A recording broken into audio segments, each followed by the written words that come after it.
What's up, guys? Welcome back to Flipping the Script Fishing. Now, I'm attempting to try to bring you information from lakes all over the country. Now, that's in order to bring you the most up-to-date fishing information from, hopefully, a lake near you. My dream is to expand Flipping the Script Fishing all over the country. And that way, we can get you the most up-to-date information to help you become a better angler and stay on top of those fish, even though you may not be able to be on the water 24/7, like some of these pros and some of these guys that make this fishing look easy. So if you'd like to represent Flipping the Script Fishing on your lake or your state, holler at me, drop a comment, message me, let me know, and maybe we can make you part of the Flipping the Script team. So without further ado, this is Roger from Florida. He was going to break down some lakes, start with Lake Kissimmee, and he's got some great information in this one, so don't miss it. Till next time, guys, tie lines. Hello, Flipping the Script Fishing community. My name's Roger. My channel, 8up Bass Fishing, is going to provide a video once a month breaking down the tournament lakes that I will be fishing each month in the state of Florida.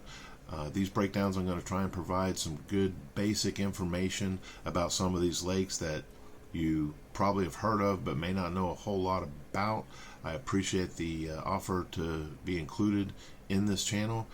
If you get a chance, come on over to my channel, 8up Bass Fishing. Check out what I'm doing there. In the meantime, please enjoy this video. I think I'm going to provide you some pretty good information on a pretty famous lake, Lake Kissimmee.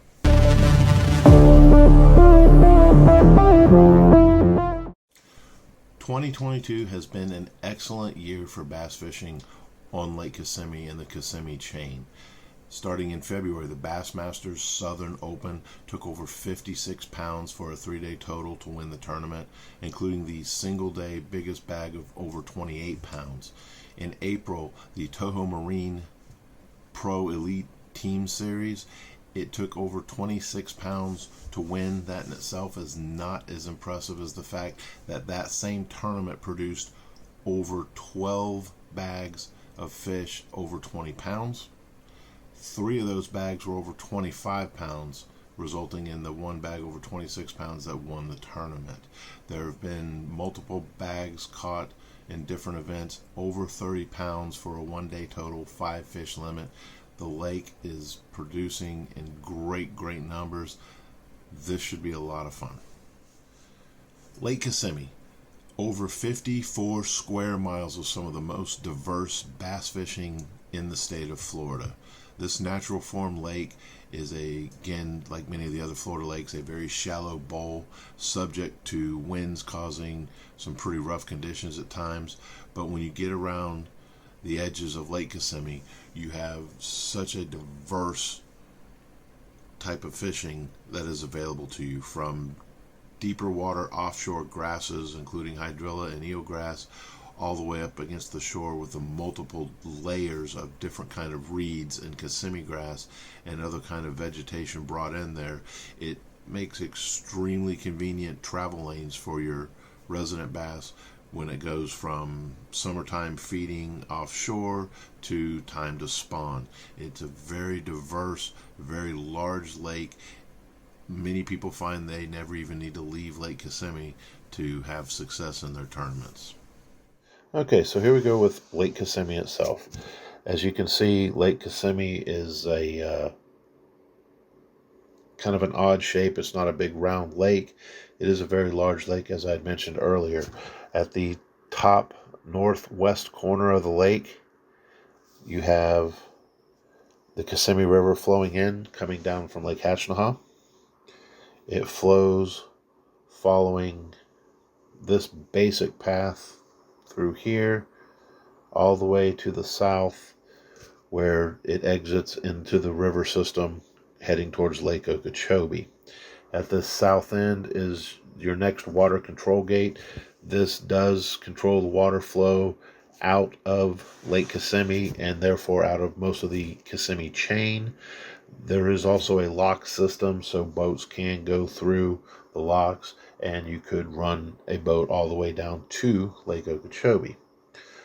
One of the things that makes Lake Kissimmee itself so popular is the emergent vegetation and its relationship to the shoreline, sometimes very far out from the shoreline. large sections of it. Then you'll have clear water before you even get to the shoreline. Some areas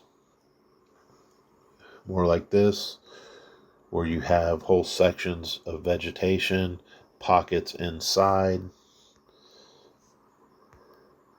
and so forth. It gives you a lot of different looks in this very large lake. There are creeks that run into it, or canals. This is the Jackson Canal. You will get water flow at it sometimes. And again, there's a diverse amount of vegetation around the mouth of it. As I mentioned, where some other neighborhoods are, you have this creek called Tiger Creek that heads to Tiger Lake. You also have the Zipper Canal. Not sure exactly how you pronounce that, but it takes you to a Lake Rosalie. And then, of course, the Kissimmee River itself flowing out to the north, heading up towards Lake Hatchnahaw. You have several different main points that people talk about, again, with the lake being in sections. North Cove being all this section here. Your main lake section, what people refer to as the main lake, would be all out in through here.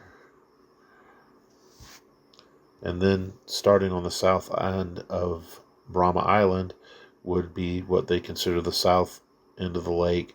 And when it talks about South Lake, is this area down in here where the river starts to tighten up and then eventually become into a canal that the Corps of Engineers have made and exit the lake. And again, this south end can be very popular. It can also be very different. As you can see, there's some deeper water, some shallow water, a lot of emergent vegetation. Just, you can spend multiple days just in this small little area. If you look at the whole scope of the lake, you can spend several days in this area finding and catching fish. Our tournament will actually be launching from Overstreet Landing, which is on the east side of the lake with Middleton's Fish Camp. They also run some airboats out of there.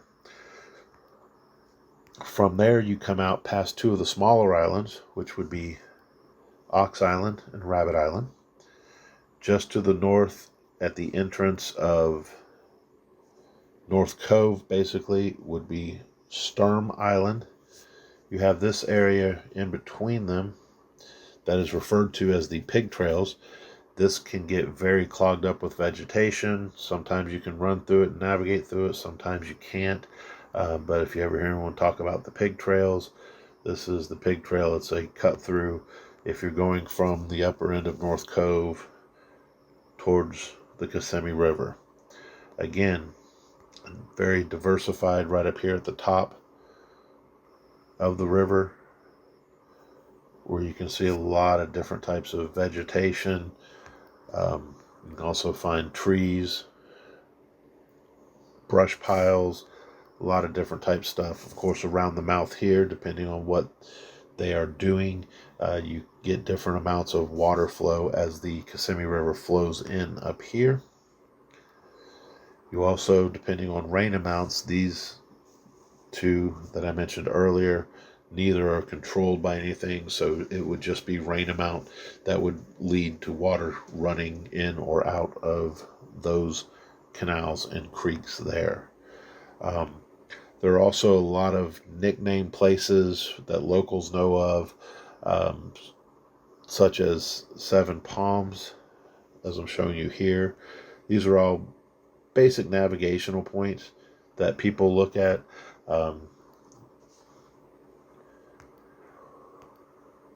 Over here they call this Philadelphia Point.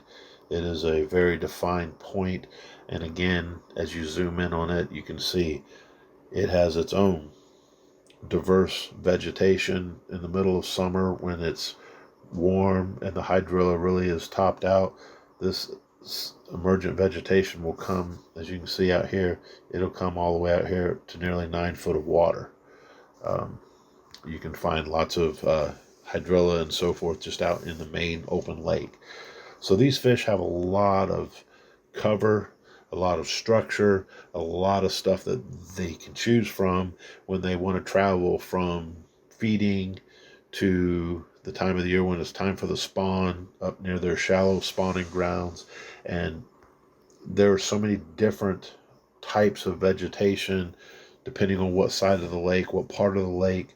Again, another area in here is called Three Oaks. You have another area called 27 Palms.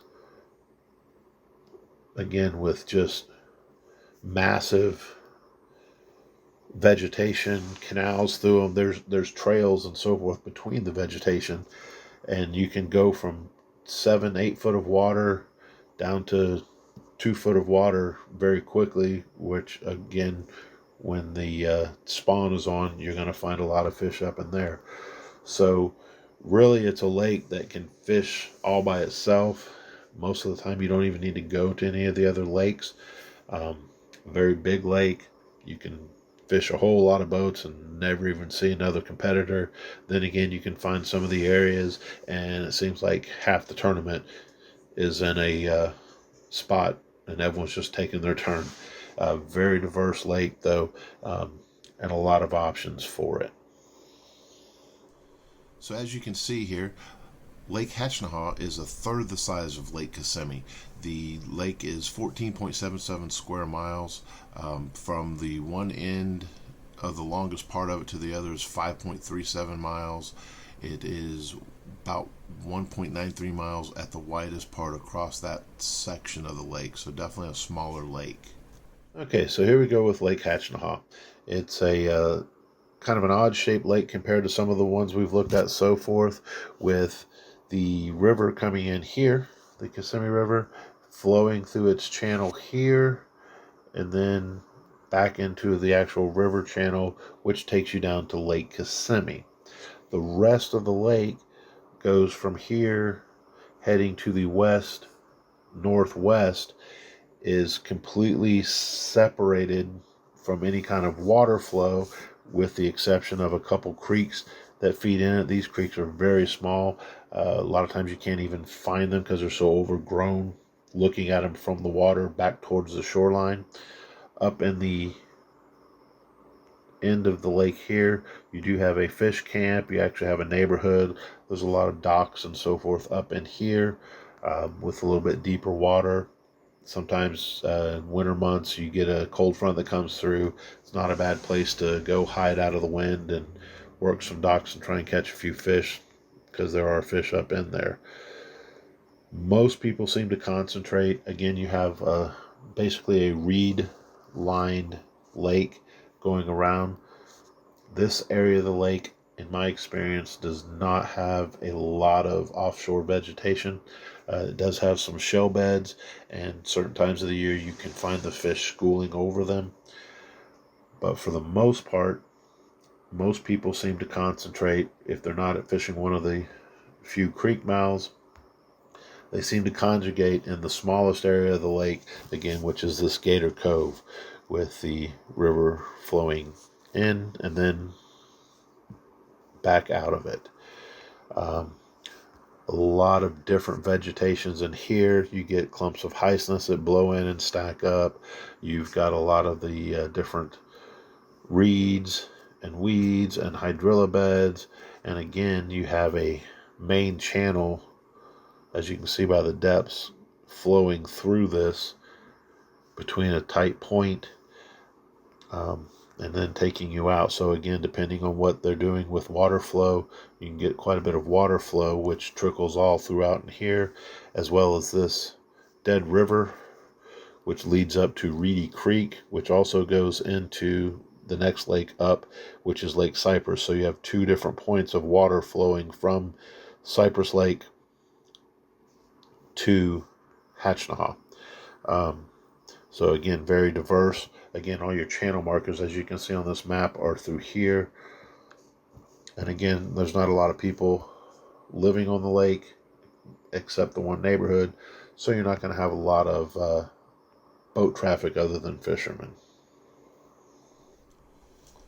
Cypress Lake is considered a private lake. The land around the lake is all privately owned with the exception of one public boat ramp. The Kissimmee River flows through the western corner of this pear-shaped lake where it comes in at the top of the pear kind of and then heads out south towards Lake Hatchnaw. Okay, so this is Cypress Lake. Cypress Lake is considered on many maps a private lake. All the surrounding areas on this one are all privately owned. There is no state forest. The only public area is this one boat ramp right here and small park. Everything else is surrounded by private property. So this boat ramp or the Kissimmee River itself are the only way you're getting to Cypress Lake, which I find funny that they call it a private lake when you have the Kissimmee River, which is part of the whole water system for the state of Florida and basically the United States, flowing through it. It's kind of a pear-shaped lake. This lake has a lot of offshore grass, hydrilla, some eelgrass mixed in with some of your different vegetations getting up in here, trails through the vegetation. Very weedy lake. As the river comes in here, kind of through this bottom corner where it exits out heading to Lake Hatchnaw. As I mentioned, in Hatchnaw, you have this Reedy Creek, which feeds between the two lakes as well. So those are your two outflow points. Over here, just south of the boat ramp, you have this canal, which feeds up into a lot of farmland, and it's actually the old original Canoe Creek, but a lot of it has also been cut into a canal. Takes you up to a Lake Gentry. There are water control devices, so you cannot boat between the two lakes. Again, it's a shallow bowl of a lake. There's not a whole lot of water depth except for the channels where the water comes in and out, but a lot of offshore submerged vegetation, a lot of different opportunities, and again, without a lot of public access, it's not a real popular boating and recreational lake, so most of the boats you're going to come across are there for the same reason. They're there to fish. Well, thank you, Flipping the Script fishing community, for watching this video. I appreciate the opportunity to present and show what I'm doing on my channel, 8up Bass Fishing. I hope you liked it. Please like, comment below. If you take a notion, come over to my channel, 8up Bass Fishing. Take a look. Give it a subscribe, see what you think. Again, I appreciate all comments. Look forward to it. Look forward to next month when we'll be doing the next video as well. A smaller local lake known as Lake Poinsett, which is part of the lake system making up the headwaters of the St. Johns River. Again, thank you. We'll see you soon.